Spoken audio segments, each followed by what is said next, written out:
should die, think only this of me, that there's some corner of a foreign field that is forever England, and there shall be in that rich earth a richer dust concealed, a dust whom England bore, shaped, made aware, gave once her flowers to love, her ways to roam, a body of England's, breathing English air, washed by the rivers, blessed by sons of home. And think, this heart, all evil shed away, a pulse in the eternal mind, no less, give somewhere back the thoughts by England given, her sights and sounds, dreams, happy as her day, and laughter learnt of friends, and gentleness in hearts at peace under an English heaven.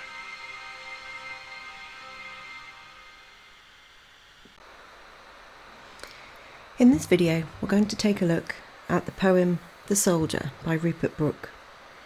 It's important that you've watched the video on Anthem for Doomed Youth by Wilfred Owen before this video, because we're going to make comparisons between the two poems, and we're going to discuss the intentions of the two poets in comparison to each other. The first line, "If I should die, think only this of me." The first thing I want you to think about is, whose perspective is this poem written from? What is the perspective of the narrator? Who is the narrator likely to be? So in your books, write down an explanation of who you think the speaker, the narrator of this poem is. And then I want you to look at the very first word of this poem. The first word is if. And in your books, I would like you to write a short explanation of how that word if shows a completely different attitude towards war, as Wilfred Owen's attitude seems to be in Anthem for Doomed Youth. How does the use of that one word at the very start of this poem show a completely different attitude towards war than Wilfred Owen's attitude in Anthem for Doomed Youth?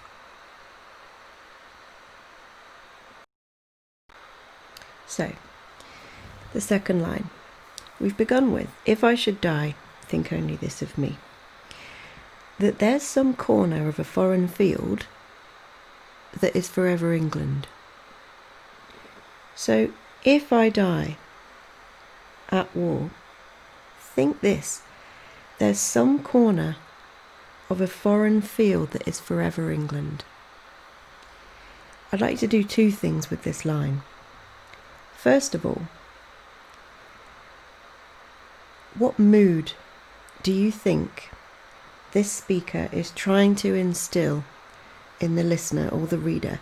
How do you think this person wants the listener to feel by telling them that? If I should die, think only this of me, that there's some corner of a foreign field that is forever England. What do they mean by that? How can a corner of a foreign field be forever England? What are they trying to make us, the reader, what are they trying to make the listener feel?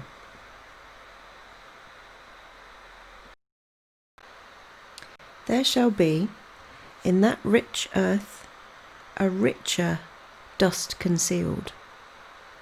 So in that corner of a foreign field, there will be a little part of England, and in that rich earth, in that soil, there will be a richer dust concealed. My question here is, what is the poet, or the speaker, what is implied by the idea that an English body in a corner of a foreign field would make that earth richer? There is a richer dust. What's meant by that word, richer? And what is being implied here? A dust whom England bore, shaped, made aware, gave once her flowers to love, her ways to roam. So here, the dust, the person, the body, left in this corner of a foreign field, is described as being a dust that is made in England. England bore this person, bore this dust, shaped it, made it aware, gave her flowers to love, her ways to roam. This dust was once a part of England. This dust was once walking the fields of England, smelling the flowers in the countryside, was once shaped by an English education, by an English family, made aware of life and the world from an English perspective.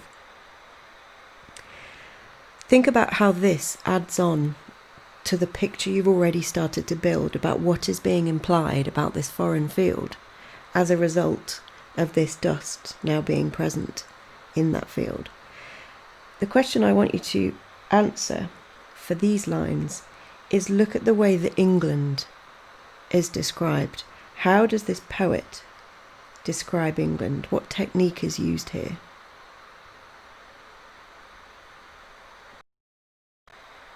A body of England's, breathing English air, washed by the rivers, blessed by sons of home.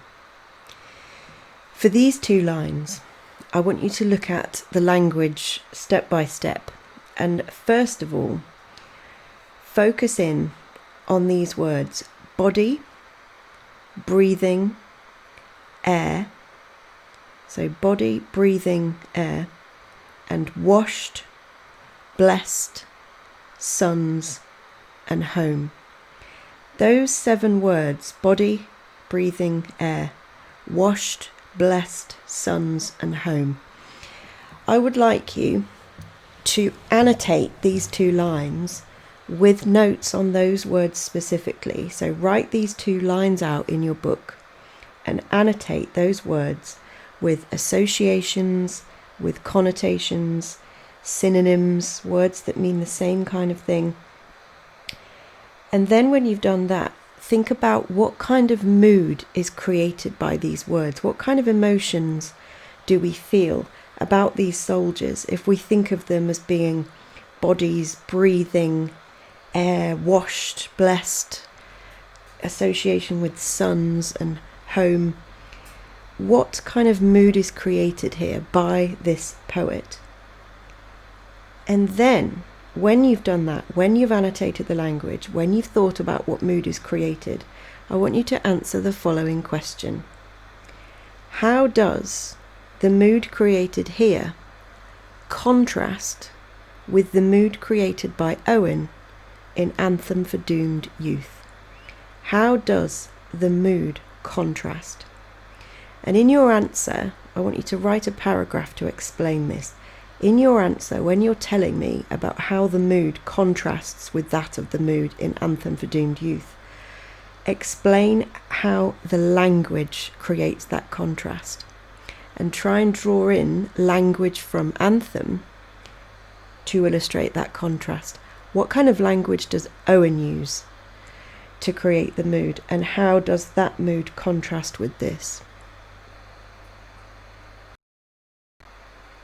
And think, this heart, all evil shed away.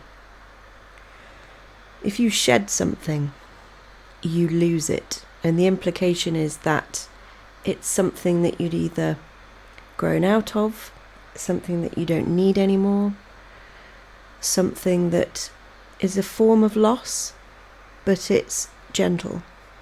It's not wrenched away from you, it's shed away, almost in a natural progression. So now I want you to think about, how does this make us feel? How do you feel about that sentiment? That a soldier lying in the corner of a foreign field has lost their life, but all evil has shed away. How do you feel about that idea?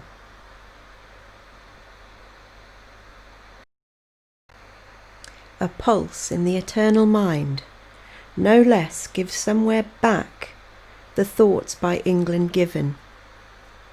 So here, the speaker is trying to suggest, the soldier is trying to say to their audience that something in their eternal mind, something in their soul perhaps, somehow gives somewhere back the thoughts by England given.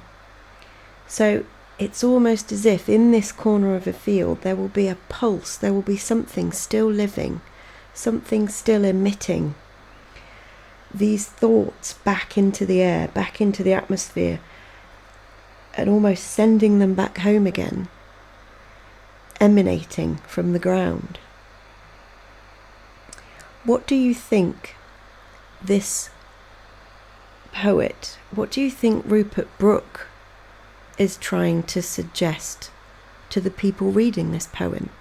What do you think Rupert Brooke is trying to imply about soldiers?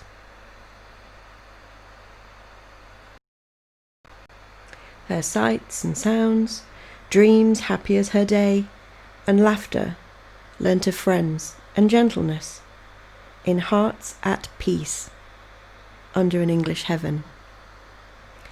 Those last 3 lines need some serious annotation. We've got once more this idea of England's sights and sounds, dreams happy as her day, laughter learnt of friends and gentleness, all of these ingredients, if you like, all of these things that have been imbued into this person, they've been absorbed by this English body that now retains that, but also emits back to England, pulses these ideas out of the ground, back into the atmosphere, back to England, leaving this body, its heart, at peace under an English heaven. So this body is in a foreign field, but it's at peace under an English heaven. How does that make you feel? How does that idea make you feel? How do you think this poem would have made you feel if you were the mother, the brother, the father, the son, the daughter of somebody who had been left behind in a foreign field in England, in a foreign field abroad, sorry? How do you think you would feel if you read this poem, if this poem was read to you?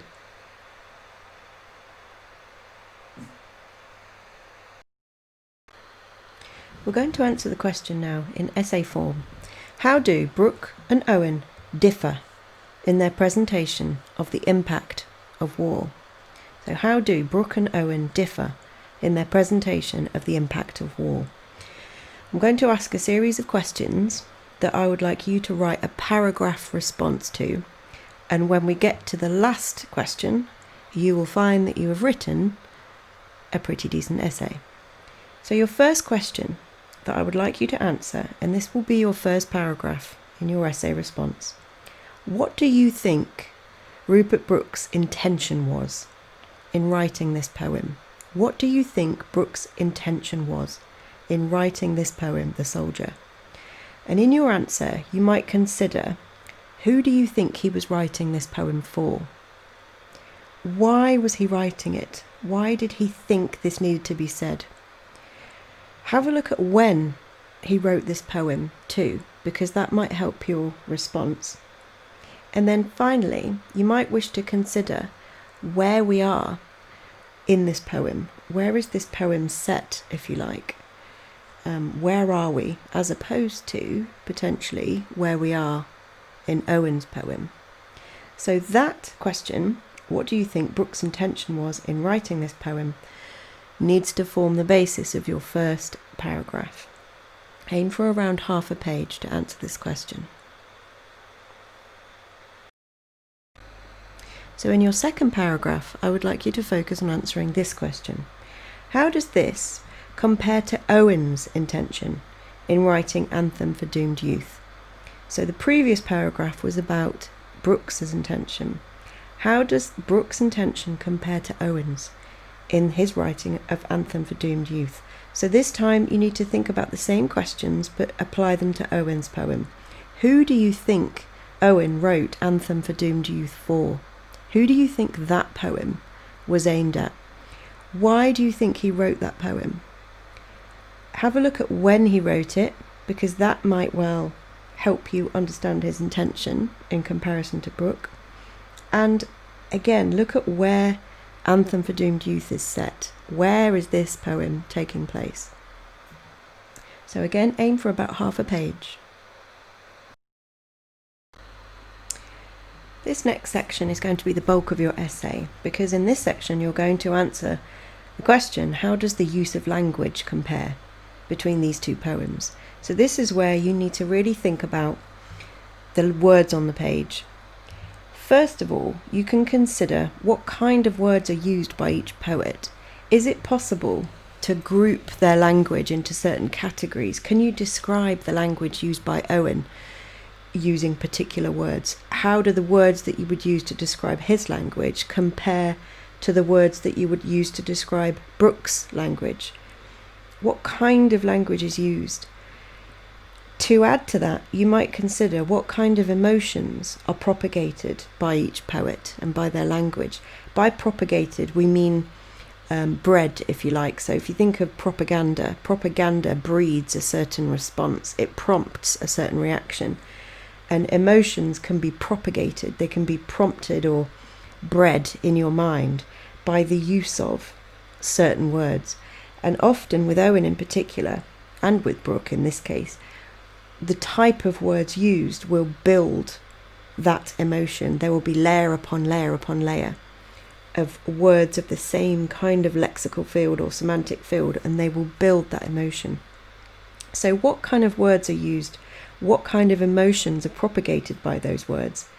And then your job is to choose an example. So choose a phrase or a word or a technique from one of the poems that has the most impact on you, and explain that impact fully. Explain its effect on you. You might also consider its effect on people who would have been reading at the time. Then choose a contrasting or maybe corroborating example from the other poem. So choose a phrase, again, one that's had an impact on you, and it can either contrast with the other poem or it might agree with it. It might support the viewpoint or the attitude, and explain its effect. So really try and think carefully about the words used by these poets. Are they similar or are they completely different? And what is the effect of both poets' language? Aim to look at least 2 quotes from each poem, 2 examples of language use. For the final part of your essay, we're going to refer to the original question, which is how do Brooke and Owen differ in their presentation of the impact of war? So what you need to do at this point is think back now. Look back over what you've written so far, and now really focus on this question. How do their presentations differ? How do these 2 men, these 2 poets, present war? And how do their presentations differ? Once you've written about that, try to answer the question, which do you think is the more realistic presentation of war? So which do you think is the more realistic presentation? And then as a final question, and I really want you to think about this one carefully, who do you think, between Brooke and Owen, who do you think would have the most impact on a young soldier considering signing up for war? Now you might think on first thought that that's quite a straightforward answer, but actually I want you to consider what a young soldier might think about both of these poems first before you make a decision on who would have the most impact. What would a young soldier, not yet gone to war, if he read Rupert Brooke's poem, what might he think? How would it impact him? And then, if he read Owen's Anthem for Doomed Youth, what might he think and how would it impact him? And which do you think would have the most impact? Which would be the most influential, do you think? And once you've answered that question, carefully and thoughtfully, you can then hand in your essay for some feedback. Well done.